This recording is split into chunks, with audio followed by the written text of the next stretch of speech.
अस्सलाम वालेकुम। अच्छा स्टूडेंट, आज का जो हमारा टॉपिक है पेज नंबर 93 और 94 पे गिवन है, यानी कि द मेजरमेंट ऑफ करंट के बारे में आज हम पढ़ेंगे। करंट को किस तरीके से मेजर किया जाता है, वर्किंग कैसे होती है, वो कौन से इंस्ट्रूमेंट हैं जिनकी मदद से हम करंट बआसानी मेजर कर सकते हैं। तो दो इंस्ट्रूमेंट होते हैं, जैसे कि आप जानते हैं, गैल्वेनोमीटर और एमीटर और some common examples of current measuring instrument. इन दोनों इंस्ट्रूमेंट की मदद से हम करंट मेजर कर सकते हैं।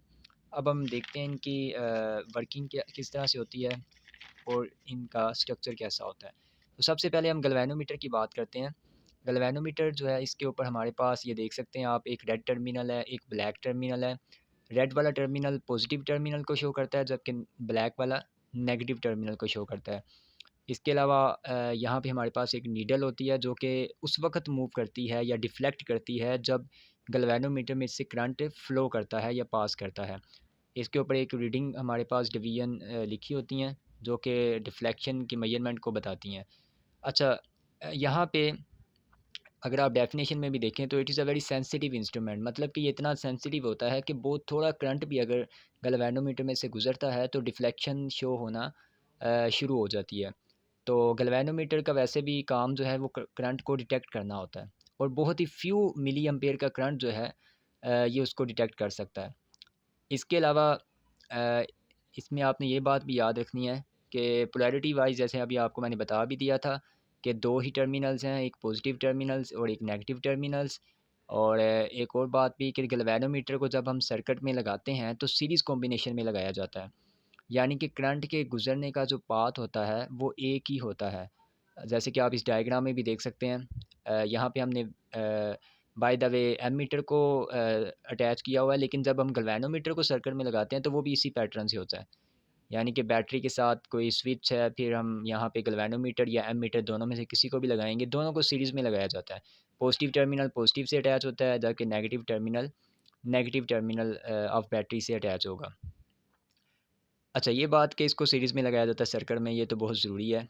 उसके बाद एक बात आपने ये भी याद रखनी है कि गैल्वेनोमीटर में आम तौर पर जो रेजिस्टेंस रखी जाती है बहुत ही कम रखी जाती है। यानी कि an ideal galvanometer should have very small resistance to pass the maximum current in the circuit. मतलब, क्योंकि गैल्वेनोमीटर का मकसद या काम ही ये है कि करंट को डिटेक्ट करना, तो इसमें से करंट ज़्यादा से ज़्यादा फ़्लो करेगा, तभी ये डिटेक्शन भी शो करेगा। तो इसके लिए इसकी रेजिस्टेंस जो है वो बहुत ही कम रखी जाती है। तो एक आइडियल गैल्वेनोमीटर जो है हमारे पास, उसकी रेजिस्टेंस कम से कम होनी चाहिए ताकि ज़्यादा से ज़्यादा करंट इसमें से गुज़रे, और हमारे पास डिफ्लेक्शन जो है वो भी सही तरीके से यहाँ पे शो हो। इसके अलावा जब हम एमीटर की बात करते हैं तो एमीटर भी तकरीबन हमारे पास इसी तरीके से डिवाइस है जो जिसकी मदद से हम जो है वो करंट मेजर कर सकते हैं। डिफरेंस बस इसमें ये है कि एमीटर में हम ज़्यादा रेंज का करंट भी मेजर कर सकते हैं, मतलब कि 1 एम्पेयर से लेकर 10 एम्पेयर का करंट हम इजीली एमीटर की मदद से मेजर कर सकते हैं। अच्छा, एक बात याद रखिएगा, गैल्वेनोमीटर को ही एमीटर में कन्वर्ट कर लिया जाता है। किस तरीके से कन्वर्ट कर लिया जाता है?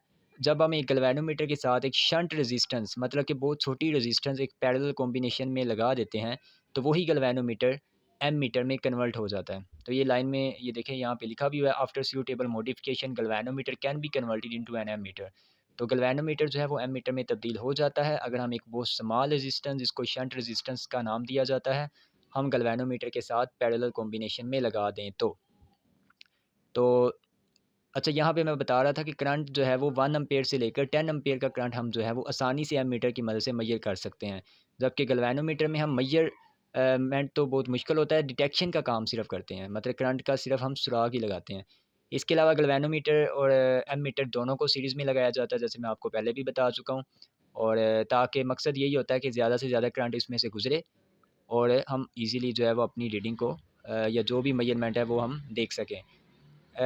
बैटरी के साथ नाइफ स्विच, एमीटर, देन कोई इलेक्ट्रिक बल्ब, और फिर हमारे पास ये नेगेटिव टर्मिनल से अटैच होगा, तो करंट यहाँ से फ़्लो होना शुरू करेगा और यहाँ से एमीटर से होता हुआ इलेक्ट्रिक बल्ब को ऑन करेगा और फिर जो है वो नेगेटिव टर्मिनल पे आएगा। तो यहाँ पे चाहे एमीटर हो या गैल्वेनोमीटर हो, दोनों को सीरीज़ कॉम्बिनेशन में लगाया जाता है, और एमीटर की भी रेजिस्टेंस जो है वो मिनिमम रखी जाती है आइडियल कंडीशन में, ताकि इसमें से ज़्यादा करंट जो है वो फ़्लो कर सके। क्योंकि आपको पता है करंट का और रेजिस्टेंस का जो रिलेशन होता है वो इन्वर्स होता है। ठीक है, यानी कि अगर रेजिस्टेंस ज़्यादा होगी तो करंट कम फ़्लो करेगा, अगर रेजिस्टेंस कम है तो करंट ज़्यादा फ़्लो करेगा। तो इसी वजह से इसकी रेजिस्टेंस कम रखते हैं ताकि ज़्यादा करंट इनमें से गुज़रे और रीडिंग हमारे पास जो हम चाहते हैं मेजर करना वो सही एक्यूरेसी के साथ जो है वो यहाँ पे शो हो सके। ओके, तो ये हमारा टॉपिक हो गया मेजरमेंट ऑफ करंट के बारे में। नेक्स्ट टाइम इंशाल्लाह हम पोटेंशियल डिफरेंस और ईएमएफ के बारे में पढ़ेंगे और बहुत ही इंपॉर्टेंट टॉपिक्स हैं दोनों, और बच्चों को थोड़े से ये डिफ़िकल्ट भी लगते हैं। तो इंशाल्लाह हम नेक्स्ट लेक्चर में इन दोनों को कवर करेंगे। Till then, thank you and have a nice day.